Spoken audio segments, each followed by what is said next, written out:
Hey, welcome back again to the Cut Light and Smoke podcast presented by Zeal Cigars and coming to you live from the Huddle Up Store Studios in beautiful, absolutely beautiful Phoenix, Arizona. It's about 73 degrees today, and it is beautiful out there. Cut Light and Smoke podcast is the number one rated, the top rated, the number one cigar podcast in the entire universe.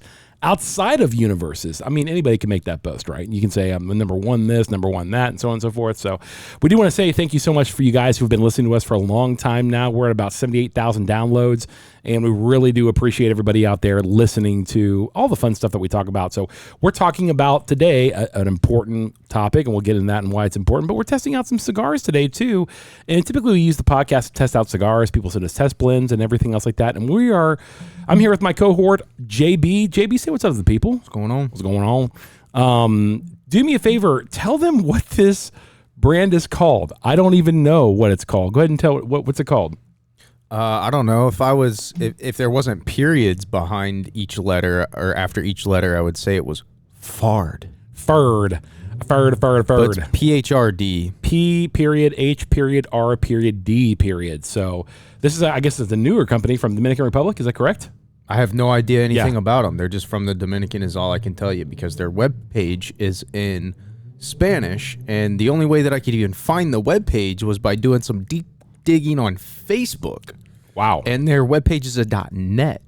.net. Yeah, I have absolutely zero information on these cigars outside of the fact that they're from the Dominican. And zero information this happens all the time, Des. If you're going to send us cigars, at least give us a note or something about us. A lot of people find us on social media and send us cigars like, hey, I'm starting a new company. Here's my cigars and everything like that, which is fine. And I'm all behind it.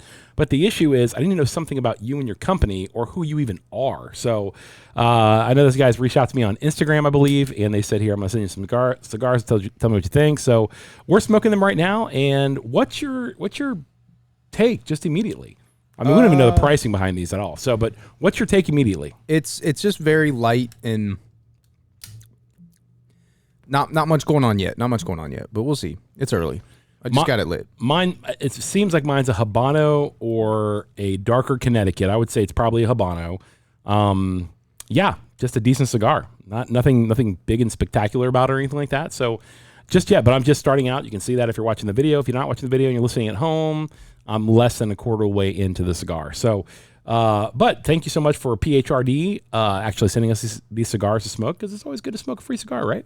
Absolutely. We'll try different stuff. You never know what people got out there. Right, 100%. So we're smoking these cigars and we're talking about an important detail. I think it's important for all of us to discuss, but we're talking about death in men and how men deal with death and what we do and so on and so forth. And this is a topic I want to talk about a long time. We've talked about death and life after death experiences, things like that. Now we're talking about how do men deal with death in particular, and what does that obligate you to as a man? And this cigar podcast is about cigars, masculinity and culture in particular. So we're talking about how do men deal with death in particular. So one of the first questions I have for you is, who is the closest person to you, JB, currently in your life? And you're 32 years old, 33? 33, yeah. 33 years old. Who's the closest person to you that's passed away? Not that turbo that just went by. Dang, that thing's alive, dude. We have a shop right next to us that's a motorcycle and what UTV, basically off-road vehicle shop, and so they're always testing their motorcycles back here, which makes us jealous during the day because we want to get out there and test ours. But but to answer your question, man, that's hard. I had or just somebody close. Well, that's what I'm trying to. I've had probably a lot of friends that are a lot closer. I still have all my grandparents. I've been very fortunate to not really have a lot of tragedy in any ways kind of hit my family, right? We've been very fortunate. My family's been very blessed to get through all of that. But as far as that goes, I had a great grandmother. I wasn't super close to her, but it's one of the deaths that I really remember. I had a couple friends that passed away on motorcycles. Okay. I was really close to both of them. Man. We had a track coach that randomly passed away he was actually the cross country coach. My buddy Donnie it was like his second father. He had a stomach aneurysm while he was just painting a bedroom one day, and that was it. A stomach aneurysm. Yep. Oh, wow. He had a aneurysm blow up. Yep. And that was that. But I've heard of brain aneurysm. I never heard of stomach aneurysm. Yeah, the stomach ones are both of them are bad. Like, it's rare that people survive either one of them. But yeah, they're crazy. Yeah, I would say most of the people that I've been close to have been friends. My family's still pretty young, so yeah. I had a couple people that I was pretty close to that like moved away. Man, that hurt me more than the people that I've lost in my life. Yeah, there's three things that are life changing to people. Yeah. There's three. I mean, there's a lot of things that are life changing, but moving is one of them. Getting married and having kids is another major life change, and then finally death. Death is a major life change. These are things that can spin people into depression or depressing thoughts and what have you, and so on and so forth. And I've had all those things happen to me. Well, yeah, for sure. In particular, so I've had people I love to death and care for deeply move away, or I've moved away from them, and it's just it's a crazy thing. So. This comes on the heels of this past weekend hearing about a great mentor of mine. And I've actually probably mentioned him several times here before when I've talked about mentorship. I had probably 5 guys in my life that were dear mentors, and I call my top 5 outside my dad. You know, my dad is probably one of the most important guys in my life. But my dad's getting up there. My dad's 78 right now, you know, and he's in good health. Walks probably like 4 or 5 miles a day. You know, I expect nothing less from a double dock, and most of you guys would probably agree with me if you see my dad on any of the videos. He's a hardcore guy, but so there was when I was in high school, in Loveland High School in Cincinnati, Ohio, I'm one of my best friends. His name was Dan Plug, and Dan and I palled around junior, senior year and became best friends. And when I got married, he was my best man at my wedding. He had a father. His name was Harvey, and when I was hired at a large church in Cincinnati, Ohio, at the time, they hired Harvey along with me. To be my direct superior. And I knew Harvey because obviously Dan was his son. So I knew Harvey for a very long time.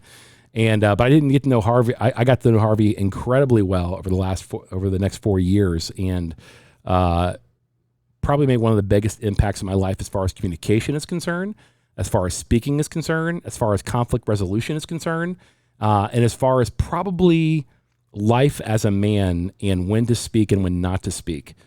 Is concerned. Just to give you a little background on Harvey, he worked with a ministry called Campus Crusade for Christ for a very long time in their Athletes in Action section of their ministry. He was basically HR for that section, and they used to call him the Velvet Brick because he was so kind. But there's times that they let you go for things that you shouldn't have done, or you did, or it's time to move on, and people would be like, am I fired? Is that what's happening right now? Am I fired? You know? And I could definitely see that. He's like, well, you don't work for us anymore. Right. But I didn't, I never knew Harvey that well. I mean, he was my buddy's dad, and I knew him from spending the night at my buddy's house or what have you, and seeing him around the community. He was very, very involved in Loveland, in the community and everything like that. And Dan was a soccer player and I was a football player. So, you know, if you guys are in high school in the 90s, you know, those guys typically didn't mix, but Dan and I were best friends. It was really great. Dan went on to be a pastor, still is a pastor today, and I went into ministry as well. And then when I was working with Harvey for 4 years, man, he was just incredible, an incredible man. And even to this day, I mean, I've been in Phoenix for since 2005, I think, is when I moved here. Okay. I moved from that position to this position here in Phoenix, and I would call Harvey on road trips all the time. And I'd call him at least once a year just to talk with him a little bit and say, you know, how you catch up a little bit. When I was ordained as a pastor out here in Phoenix, Harvey flew out here for my ordination meeting. We played a round of golf at Paradise Valley golf course. We was in a big golf course, little par 3, but I don't play golf very well. So Harvey took it easy on me a little bit. It was just a great time. We got some food, and he was part of the ordination process for me, which, if you don't know anything about pastors and ordination, it's basically a questioning of all your theology and what you believe and how it plays out in your practical life and how that plays into your ministry and everything. And Harvey flew out here for about 4 or 5 days, and we had a great time. And that was probably the last time I spent a significant amount of time with Harvey. Now, I'd flown back to Cincinnati, and I'd seen him a couple times and everything before he passed. And this weekend, I got notice, you know, that from my buddy that his father had passed. And for the last 2 years, I think Harvey has Alzheimer's or dementia. I can't remember. And it's a hard way to go. My grandmother, Reith, actually died of Alzheimer's and dementia. So it was really, really difficult, but it was really interesting because, I got that and I told my wife immediately, Harvey had passed, and I went down, sat at the kitchen table, and just kind of soaked a little bit and cried a little bit. And she's putting her arm around me. I'm so sorry, honey. And I said, yeah, I just, I'm broken up about it. Now keep this in mind. Just because somebody passes, and it says this in the Bible, it says we don't grieve as those people who don't have hope. We do have hope. So I believe I'll see Harvey again. I believe he's with Jesus. I believe he's in heaven, and finally his faith is made sight, if you would, as it says in scriptures. And I'm very, very, very excited about that. But there's a very big hole that it leaves when you know somebody's no longer here on this earth. And it was really interesting because it was one of the few times my kids have seen me grieve since I've been over 45. I'm 49 years old right now. And so I'm 45 at this point. Last time they saw me grieve about somebody was about 45. And I had, I've had people very close to me die. My grandfather, who I was very close to, Papa Willie, Grandpa Sutherland, when he passed away, I had to call my parents and tell them, and I remember very distinctly, I'll get choked up thinking about it, but I remember very distinctly my dad telling my mom, because they were on vacation, and my dad telling my mom on the cell phone. My cousin Casey, who's another pastor, he called me and said, Bradley, I got something big to tell you, and I need you to are you sitting down? I'm like, I can't sit down. And I was at a 5K that I was running for a ministry I was involved in. And I just got done running the 5K, and he calls me and he says, Papa Willie just died, man. And I fell to my knees and I was just brokenhearted. And he's like, the hard thing is I need you to tell your parents because they're out of town, and nobody else wanted it. I felt honored because I was entrusted at that moment for not only communicating this to my mom, which is it's her dad, and my dad. And I remember my dad, when he told my mom, he said, I told him, and he started crying because they were actually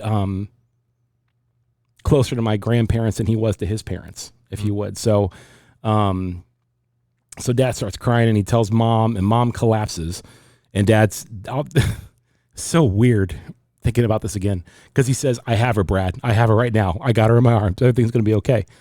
And I could hear him choking up at that point. And I remember being so impressed by his ability to keep it together for the sake of my mom, who was just losing it. I mean, not losing it, but she's grieving. Her dad just died, like anybody would grieve. And it taught me something right there. It taught me something that when death knocks, and it's going to knock for all of us, and we're all going to lose people, there's a time to really grieve, and there's a time that you have to keep it together to get things accomplished and things done, especially as a man. And that doesn't mean you can't grieve. Doesn't mean you can't show sorrow. And actually says in the Bible that a sad face is good for the soul. I think when it's appropriate, you need to have that sad face because it is good for your soul. It is good to cry. It is good to be emotional. It is good, especially as a man. You need to have that outlet. And a lot of us just suppress that and we become angry about something versus letting that out and being like, man, I need to cry. I need to get this out, particularly with safe people and so on and so forth in your life.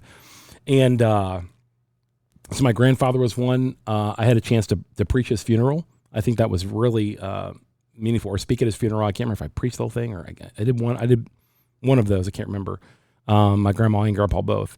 And then my uncle, who was very close to me, like a second father, Uncle Jimmy, who's my cousin. So I was incredibly close to, like you are with Brad. I'm very close to Casey and Jeremy. Yeah, very close to Casey and Jeremy. And my uncle died in the hospital. And I remember running out for food to get everyone food because the whole family was at the hospital. I ran out to go get food, and I came back and he was gone. And my aunt was right next to his bed, holding his hand, and he was turning blue, and he'd obviously gone. And I remember everybody in the room just really, really sad and really, really heartbroken, and I was too, and I was crying and everything else like that. And I think that when it comes to grief, for men in particular, there needs to be a time that you demonstrate that and show that in a way to your family so they see that you're transparent. I think a lot of us, when grief hits us or when something hard hits us in life, particularly death, we tend to suppress that and get angry about it versus actually dealing with it with trusted people around. Do you see that? Well, for sure.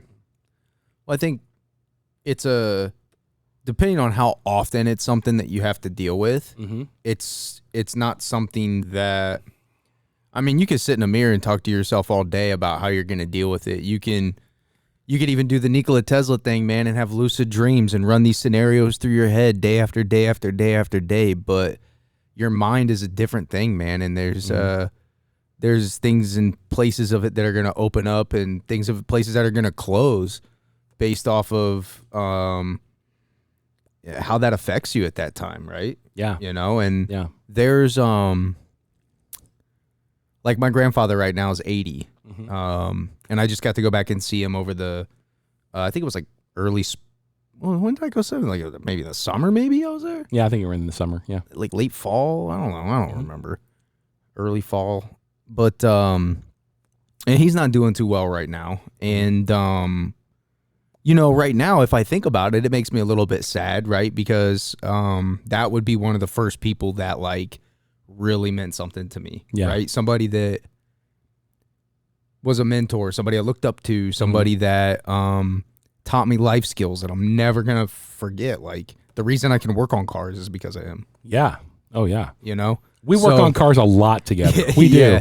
And I'm very grateful for your grandfather teaching you that because there's times that we've had to fix each other's cars and get things done and with other friends, and helping their cars. Yeah.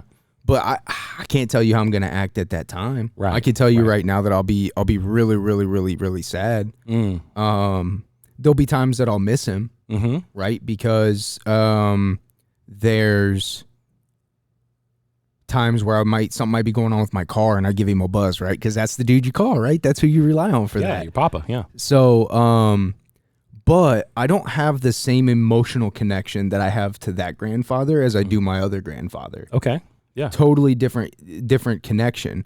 If something were to happen to that other grandfather, I would be crushed in a different way. Right. I would be crushed more soulfully, I would say. But just talking about it's got bags under your eyes, man. I can see it. Yeah. But but I know where that grandpa is spiritually, right? And I know where he is in his life. Like that's the grandpa that's like you, bro. That's like, if I die coming home from church, at least I went to church Sunday. Right. And you're like, if I die on my motorcycle, at least I die with a full heart, bro. Exactly. Like, so and that's kind of his mentality. Right. Right. So, there's different things and different connections that you have with people, and it's hard to say how each one's going to hit you in any moment, man. And 100%. I think that I could sit here and talk about and run these scenarios through my head and picture it and picture what he's going to look like in his casket to prepare myself for when my grandfather passes away. And none of that is going to, it's like preparing for a test and then showing up and nothing that you studied is on the test, bro.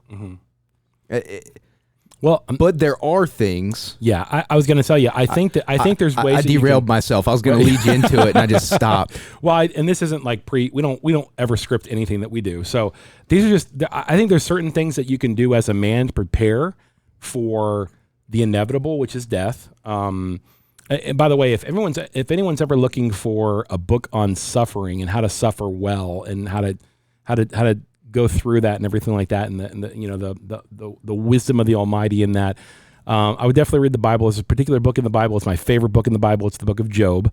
I would absolutely read that and look at some of the dialogue. And I'm not saying that his friends gave him a bunch of wisdom, but at the very end, God shows up and kind of sets everything right. It's a very, very interesting book. As a man, I think one of the first things to prepare for death, because it will happen to everybody.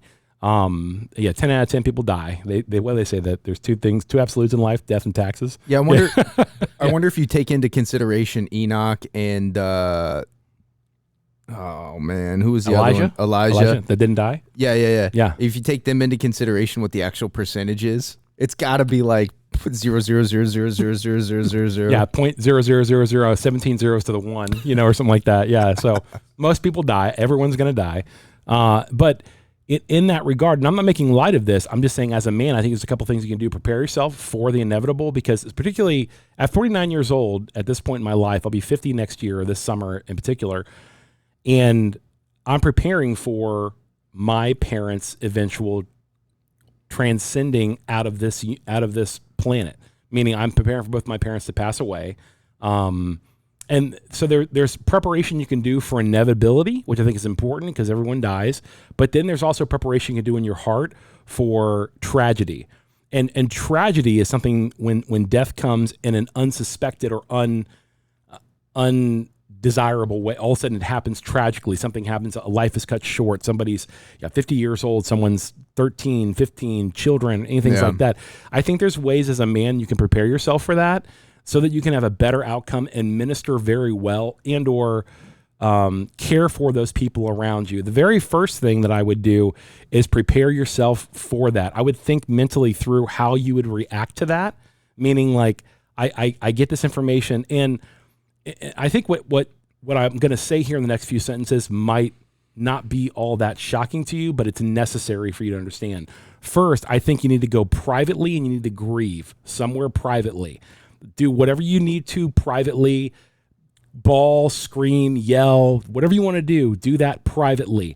Then there's a public grief that you have to do. And that is where you're with people grieving over the tragedy or over the situation where somebody passes, and you're going, okay, now I have to control the emotion that's going on. And unfortunately, I see some people not be able to control the emotion going on. And as a man, I'm not trying to ask you to be a stoic like Marcus Aurelius or anything like that, or any of the great, philosophers of old. What I am asking you to do is being able to control your emotions in a highly emotional state is maturity for a man. That's a very good thing to do. A very good thing to do is be able to go, okay, things are out of control emotionally. I need to keep my wits about me so that I can better serve those people around me, including my children, my wife, my parents, other people around me that I love and I care about.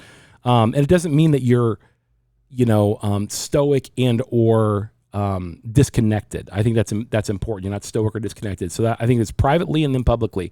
The third thing I would tell you in particular is talk about the person and their impact on your life. It's going to be grievous a little bit, because if you care about somebody and they do pass, it's grievous. I mean, it's a hard thing to talk about. Like my Uncle Jimmy, I mean, I love him to death. And I remember sitting over in my cousin's house, and we'd watch TV at night and stuff like that, eating what are they called?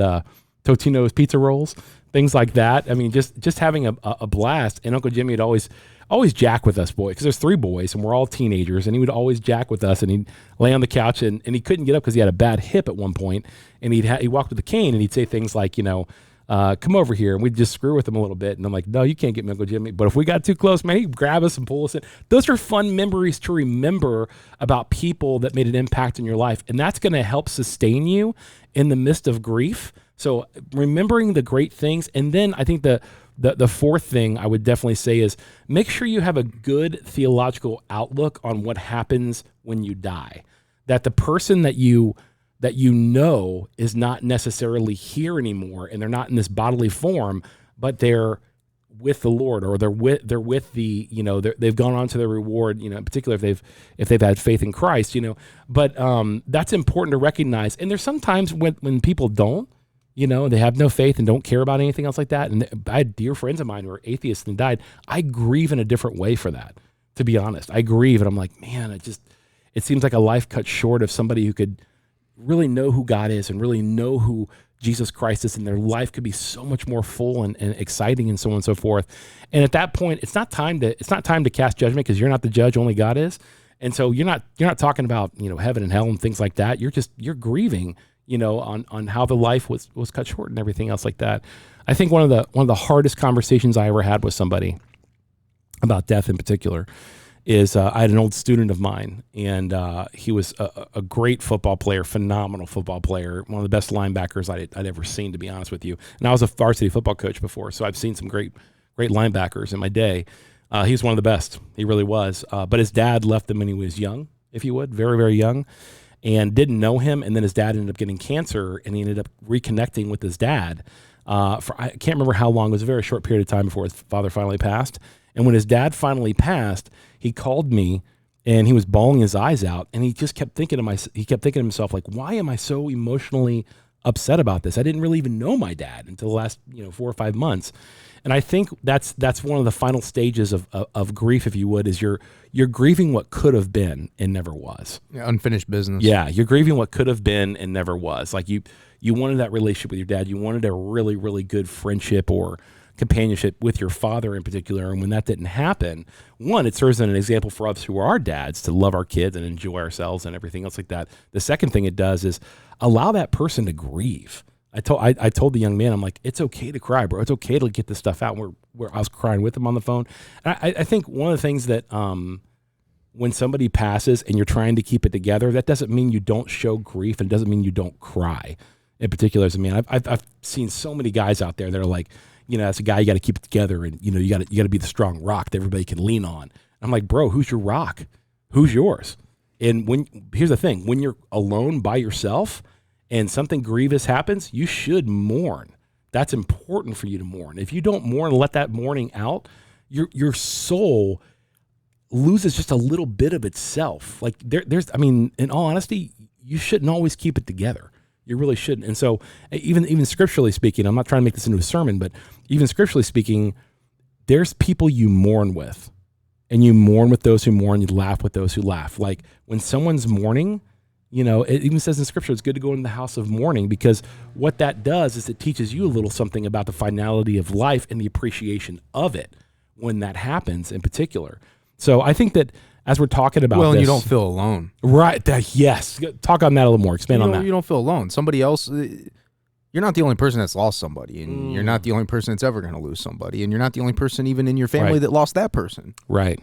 So I think that's the other part of it too, is like they don't, you need to not realize you're not the only one. I think it's interesting too, because I think people go through different stages. Like in psychology, they talk about like how people go through stages of life. Like you're adolescent, you go through this stage, you go through this stage, you go through this stage, right? I think there's different stages with death too, because you said something about this recently with your kid, and unless you grew up very young in the church, and you have a very finite handle on your beliefs and your spirituality as far as what it means to die, and what it means to be brought back home with Jesus, and what it means to have your soul saved, you know what I mean? So which is rare. There's not a ton of younger kids, I would say, under 18, 20 years old that have that, right? Oh, yeah, absolutely. So every kid, when they're young, starts to realize this point of like, dang, I could die. Oh, yeah. And I don't get to do anything. Right? And I think you said something about your son was kind of going through that. Like he was kind of afraid of dying, right? Yeah, in particular when he was younger. And then... He still is. He's terrified of it. He's terrified of it. I mean, there's times I even sit on my couch and I hear... Like I just recently heard about somebody I used to work with at Apple. Recently just passed in an accident here in Phoenix last weekend or the weekend before. Very good coworker. Enjoyed my time with that person a lot. He's going to be missed a lot. Very sad to hear. But at the same time, like,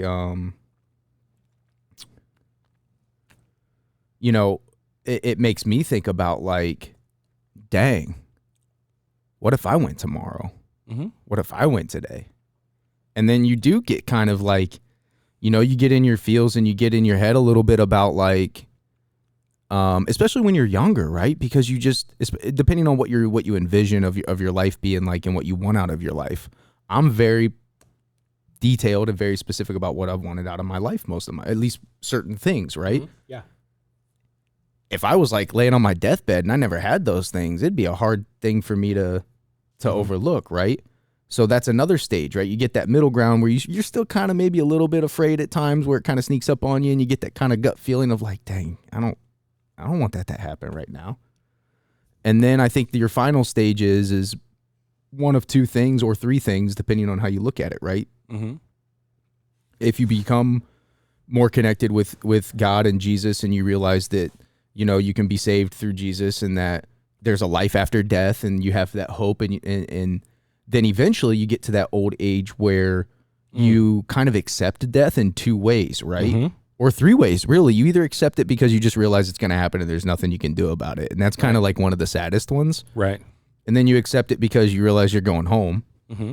Right. And then there's like a weird third one where like you don't want to be a burden. So you just like put yourself in a corner away from everybody. Yeah. Because it's easier to just go into a shell than it is to deal with the fact that like there's almost more pain in saying goodbye than just leaving.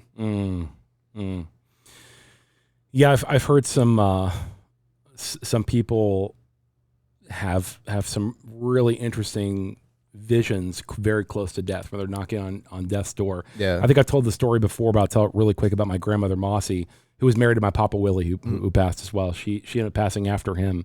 I was down in Belize at the time on a mission trip with the church, and I just had this incredible experience, and I mean very stressful experience, with one of my guys that was with me that almost died. So he had to have an emergency appendectomy. It was crazy. We were racing 3 hours in the jungle on these dirt roads in a truck, and he was in and out of consciousness. We're trying to get in the hospital.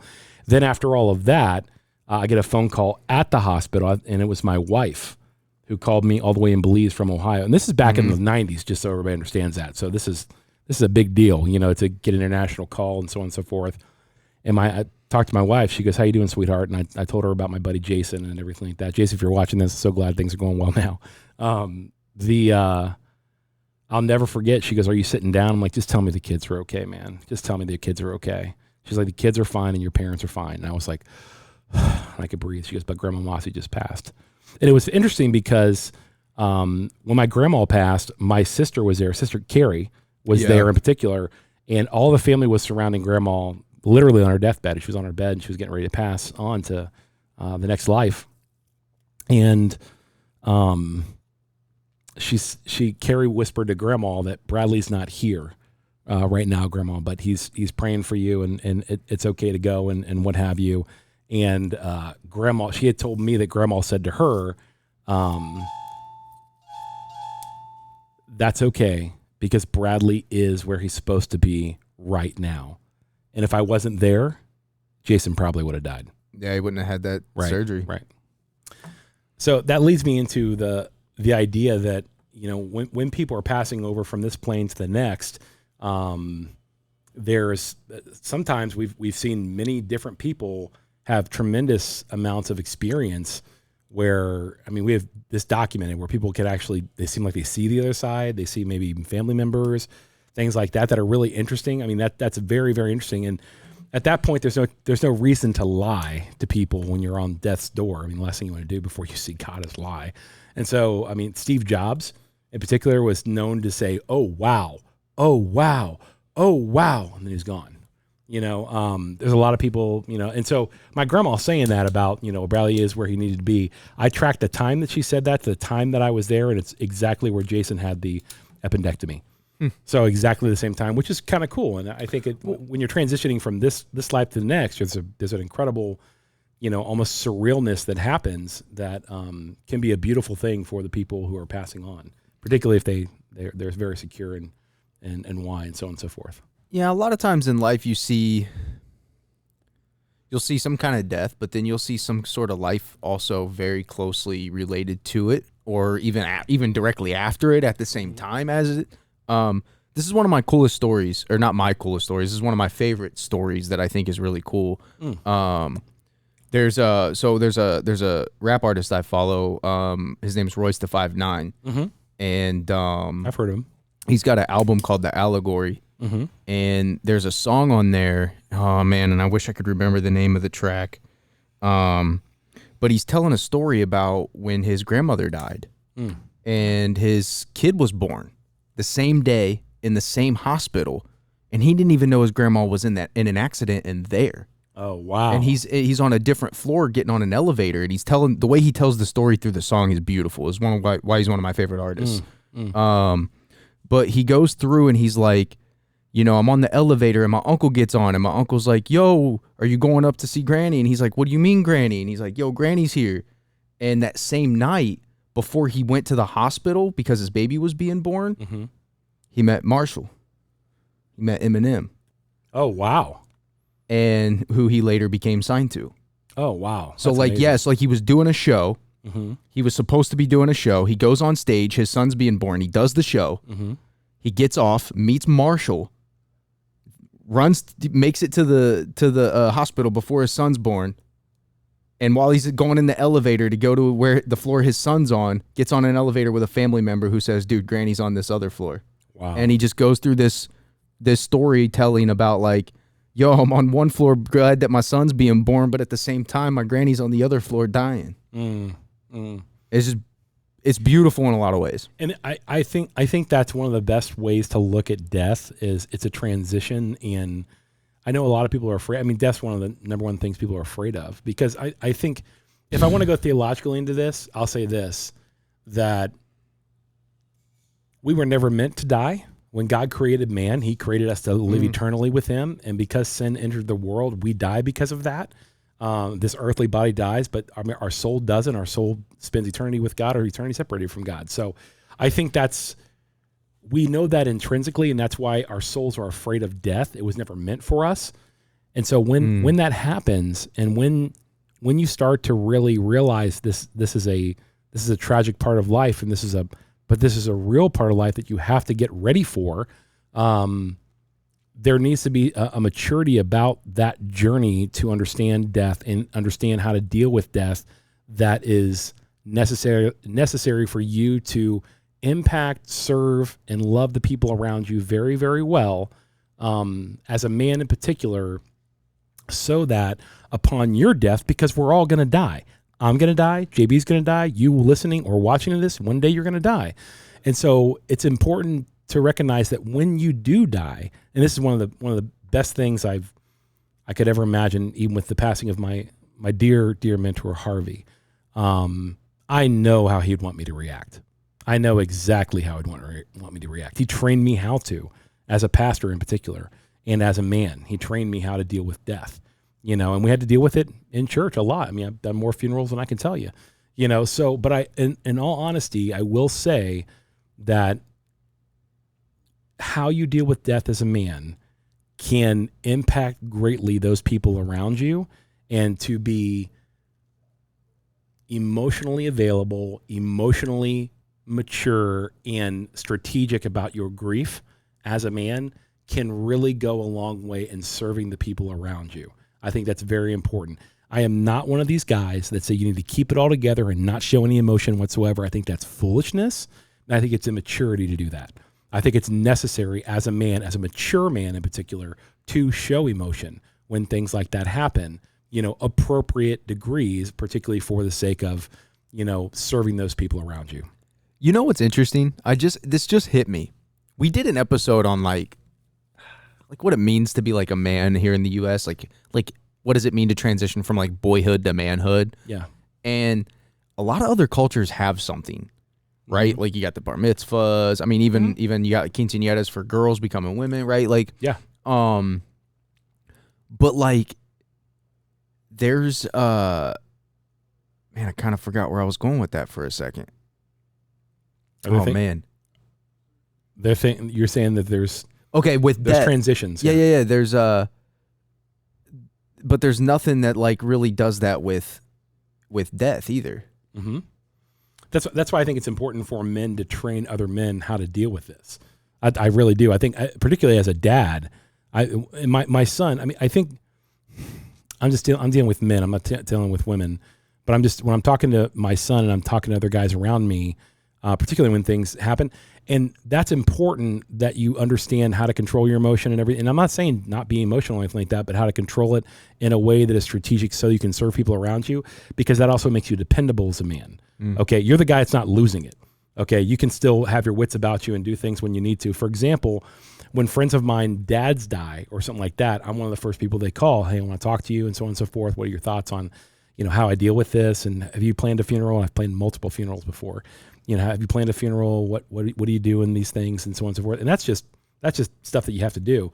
And to be at the age that I'm at right now, not to know how to do that, I think is very irresponsible. I mean, I'm 49 years old. My parents could pass away anytime. I don't want them to pass away for many years, and by God's grace, they won't. But it's important to know that when this happens, there's an estate. There, I'm the executor of the estate. There's a will. There's the funeral plans, the funeral payments. There's everything that has to go along that I should be responsible for understanding. And so, did we ever do that episode? Yeah, we did that episode with Money Guy Dale, where we talked about how to prepare for. Oh, will and a living trust. I think we did it. I'm pretty sure we did. Yeah, we did. A living trust is very, very important because it keeps all the assets of your family out of probate court. And so if you don't have a living trust, you absolutely should get one, gentlemen, or have your parents get one, because what that does essentially is it keeps the government away from the assets, legally speaking. So if your family has a lot of assets like mine does, or anybody else like that, I'm sure they have some assets like a house or cars or things like that, or properties anywhere. What that living trust does, it literally allows you, to control that without going through probate court, where the government tries to really assess, and that could take months, sometimes years, where the government assesses how much should you actually get of that and what's taxable and everything else like that. Get a lawyer, get an accountant, somebody, and get together a living trust. That's very, very important, so that when you do die, your kids aren't scrambling to figure out what's going on as well. My parents have already taken care of that. We're taking care of that with our kids. Savannah is the executor of our estate, essentially, and so she will decide how everything goes. We've already talked to our kids about this, by the way. It's been a great conversation with our kids. They understand that Savannah's running the executive. She's the executive of our estate, so all of our assets will go through her. They'll be divided equally among the children and everything. She'll be the one dividing them, and so on and so forth. In our family, I'm one of three as well.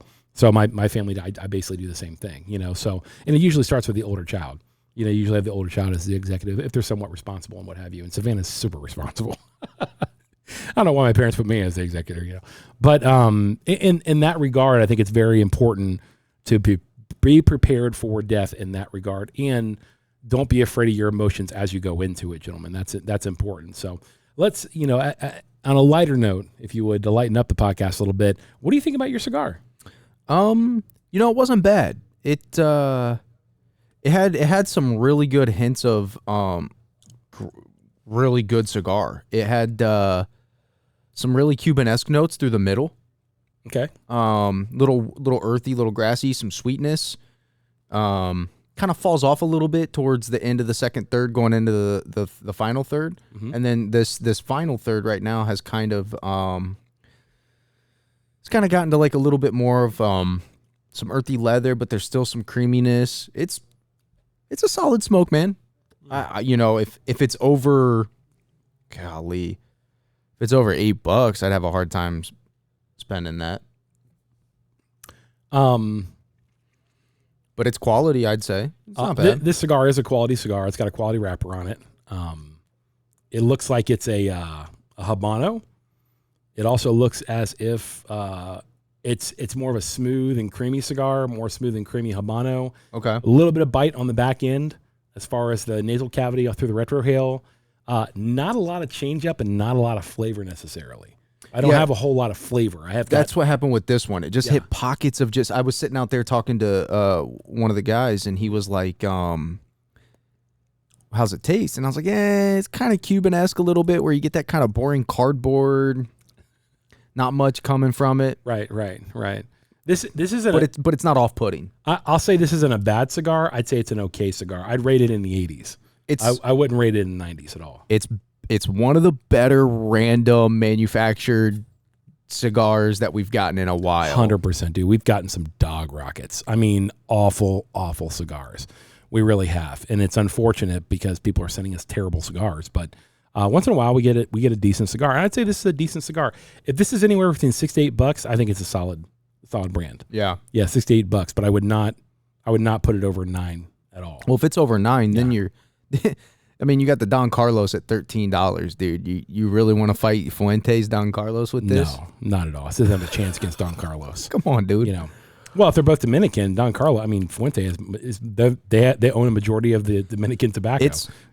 This isn't bad, man. I'm I'm more impressed with this than I had low expectations. My expectations are exceeded, I would say. So Ferd, PHRD company, thank you for sending this.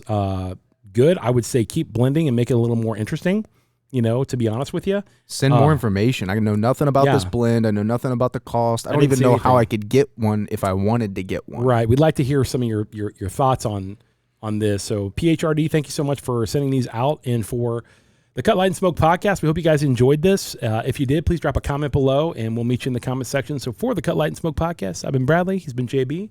And we are out of here like last year. Peace.